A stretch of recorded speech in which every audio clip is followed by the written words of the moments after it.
Okay, let's look at some of the tools that we might need for drawing. And the idea behind this is it really is, like with all art, we go, oh my gosh, it's got materials. Materials can be expensive. We're going to cover some of the basics today that show that really drawing can be very accessible.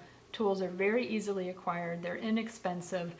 And you don't need all of them. You just need what you're interested in, okay?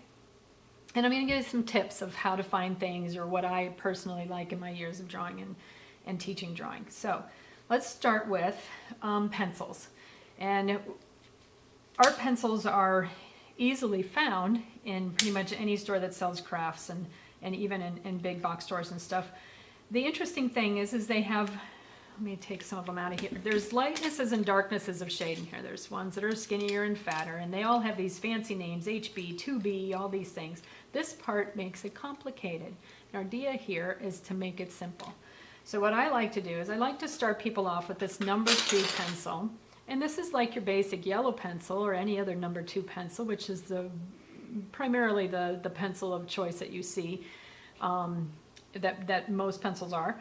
What I like about the number 2, this particular one, is it's smooth. And when it's smooth, I can draw with, like I would be writing with my hand this position, or I can flip it easily and draw this way for shading and stuff. It's really important. Let me move my little paper in here. So I might start off drawing a little bit of something this way, but then I need to get in and shade it. I flip my pencil, and what I like about the smooth edges is it's soft and inviting for my hand. It feels nice in my hand. What the nice thing about the number 2 pencil also is I can do very, very light by pushing very easily and not very hard at all, or I can make it darker by just putting a little bit more pressure. So I can get a lot of the values of shade that you can do with some of these other pencils with only one pencil to carry around. So for general use, this is what I recommend. These are nice and they're fun to have, and especially if you're new to drawing, they are great for experimentating. They make great gifts for kids that are artists because we love tools. That's the one thing about art tools, is they're very exciting and they stimulate our creative energy. The harder the lead, the skinnier the line, and the finer the line. It could be nice, especially if you like to do technical drawing or highly detailed drawing. The fatter the lead, the softer the lead, the darker the line automatically is. Even if I push the same amount on this line as I did on that one, you can see it's a little bit darker. And I can actually get even darker with this than I did with my number 2. So once you get plenty of exploring done with your number 2, or if you're sitting in your studio and it's not a big deal to have a bunch of pencils with you, experimenting with these is great. Again, they're inexpensive, easy to find, and usually come in a set, so you don't even have to worry about the little numbers that are on them and whether or not you're going to know which ones to get. Okay, back to our little number 2 pencil. As a second choice with my number 2 pencil, if I was going to carry anything, I like these blender pencils. They're design pencils that are meant to be softer and wider. You can see the tip is wider than this one. And it's my shading pencil. And with these 2 pencils alone, you can see there's much, much softer. I can get dark and I can fill in areas really, really well. So if I was shading and shadowing, this would be my pencil of choice. And this one's kind of fun too. This is just a solid piece of graphite. So graphite is actually the thing that's inside that we used to call the lead, but now that they're graphite, most of them. And this is the graphite, and the whole thing is nice and smooth because it's graphite with just this little plastic coating on it. And it is really nice for drawing too. Again, I can draw really lightly, or I can draw heavier by just pushing down a little bit. Okay, so let me show you again, lightly or dark. So the graphite pencil can be kind of fun. Okay, so we're going to stick with these 2. I demonstrate some more objects. If I was going to be using a sketchbook, this is my sketchbook type of choice. It has a spiral bounding. This allows the papers to stay put. They don't fall out. Sometimes with the glued bindings, the papers will fall out, and I like to be able to carry a sketchbook with me because one of the things about drawing is the more that you practice, the better you get. And the more that you try drawing things that you haven't drawn before, the better you get. And then the more you do that, the more excited you are to draw things you haven't tried before. So having a sketchbook with you can be fun, say you're waiting for a bus or you're waiting for somebody and you're sitting in a car and you can see things you want to draw, having this handy is a good idea. This is a good size. It's your basic 8.5 by 10 or 8.5 by 11, and the spiral allows you to pull pages out, and usually they have perforated edges so that you can tear them out nicely, but it also keeps things put so that you don't have miscellaneous pages falling out, so it protects your artwork while you're in transport. Okay. Now let's look at some of the other tools. Of course, you need a pencil sharpener, and the nice thing about these metal pencil sharpeners is they're really small and they go in your pocket really well. But they also are very sharp, and I've had these for a good deal of time. This one has 2 sizes, and that's because both of these pencils, this one's a little bit bigger, and so works better in the bigger hole, and this one works in the standard size hole. But these metal ones stay sharp. The downside to these is the shavings do fall, and so always make sure that you're using them over something that you can throw the shavings away into, or just gathering them up on a piece of paper and it's not landing on your drawing when you're shaving them. But drawing can be essentially done with many, many different types of tools. You can do it with crayons. Drawing can be done with charcoal. Now these are charcoal pencils, but there is loose charcoal that you can use, which are just like little chalk sticks, similar to my chalk that I like to use on my chalkboard. So you got chalk pastels, oil pastels. Both chalk and oil pastels are easy to find in just about any store. Oil pastels are a little more similar to crayons. They have that waxiness to them, but they're great for blending. Chalk pastels a little bit messier, but they're good for blending as well. You can use pens with fine tips that do fine lines. Now the thing about drawing with pen is that you cannot shade the same way with this soft scribbly kind of shading thing. You actually have to create your lines of shading. We'll cover that in another video, what these things are and why it works. And but these are fun for drawing, and a lot of people there's people that prefer pen actually over pencil, and you can use wider ones as well, and so it can be really fun. Hard to erase with pen, but it can be really fun to draw with. Having a good eraser handy is a good idea, because I'm a firm believer if you see something a little differently, you should be able to change it. And so having an eraser around, if it's easy to carry with you, is a good idea. This is a kneadable eraser, and the reason we call it that is because you can knead it like you would knead clay or bread or something. It's pliable. They come in these little packages. There's this size and there's this size. I like this size, and believe it or not, this is this size.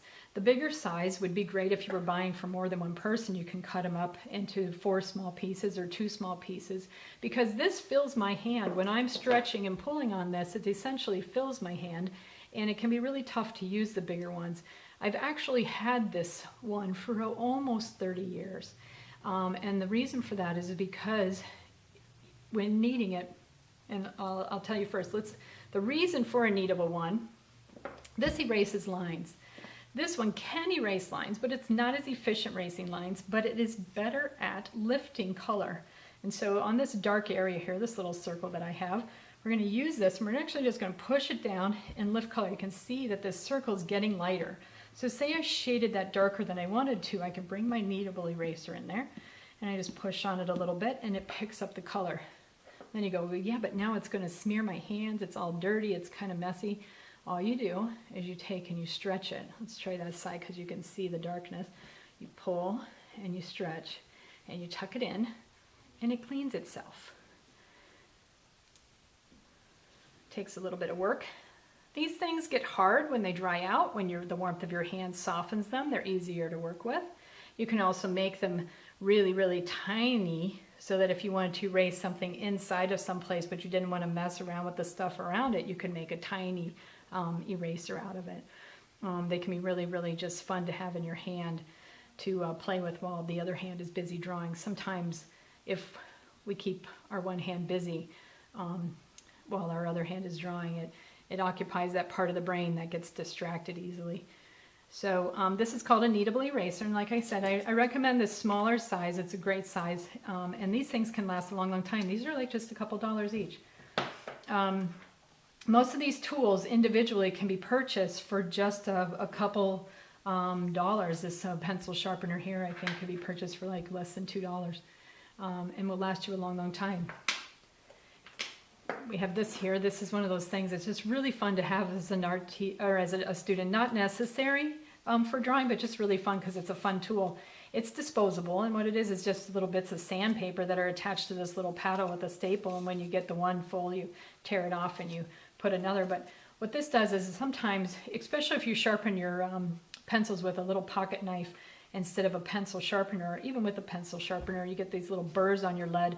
You can just kind of fine-tune your pencil tip with the sandpaper. And I find that I don't use this terribly much, but I suppose if I was doing a really, really detailed drawing that I was doing not just to sketch and have fun or to practice, but like say I was doing it for a client or something, I might use this more often just to make sure that I don't have any burrs that are going to smear on my drawing. So that would be good, like say you were doing a homework assignment for an art class or for a school assignment. So these are just a few of the things that we need when we're drawing. I'm going to show you this little blending tool here. It can act very similar to our kneadable eraser. This is just a piece of paper that's rolled up, and you can buy these in packages of multi-sizes and stuff.